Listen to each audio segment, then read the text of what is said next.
The 2018 Palu earthquake is one of the most violent earthquakes of the modern era, reaching a maximum Mercalli intensity of 10. This gives a clear insight on what such an intensity looks like. Normally, intensity 10 is reserved for obscure past earthquakes, or more recent events that were not recent enough to be recorded by a high-quality camera. This earthquake, however, clearly is not the case. Today, I will show you several places of interest you can see for yourself in Google Maps that show the scars of this earthquake. First is this shopping mall. This is where this footage was taken, as seen by the collapsed mosque next to the mall.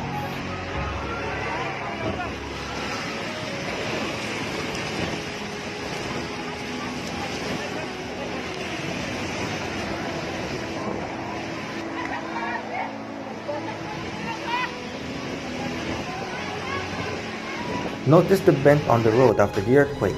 This bend was caused by the movement of the Palu fault, which caused this earthquake.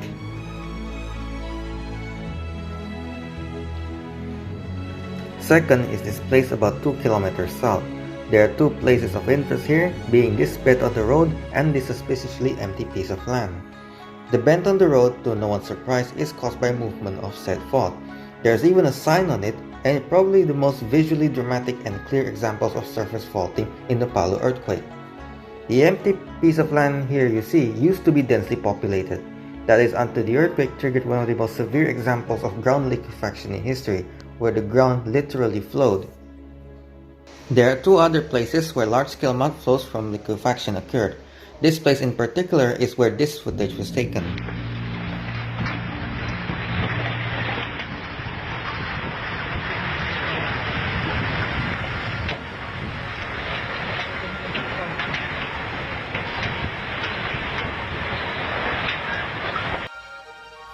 Another place of interest is this construction site in the center of Palu. Prior to the earthquake, this place used to be a shopping mall. It collapsed during the earthquake.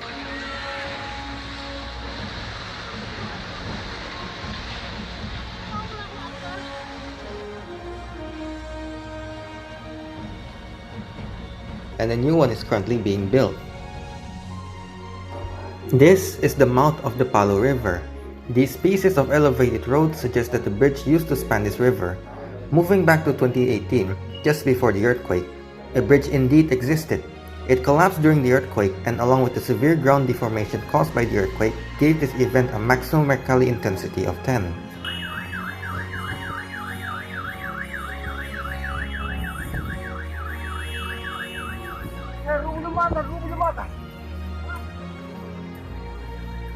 Allahu Akbar.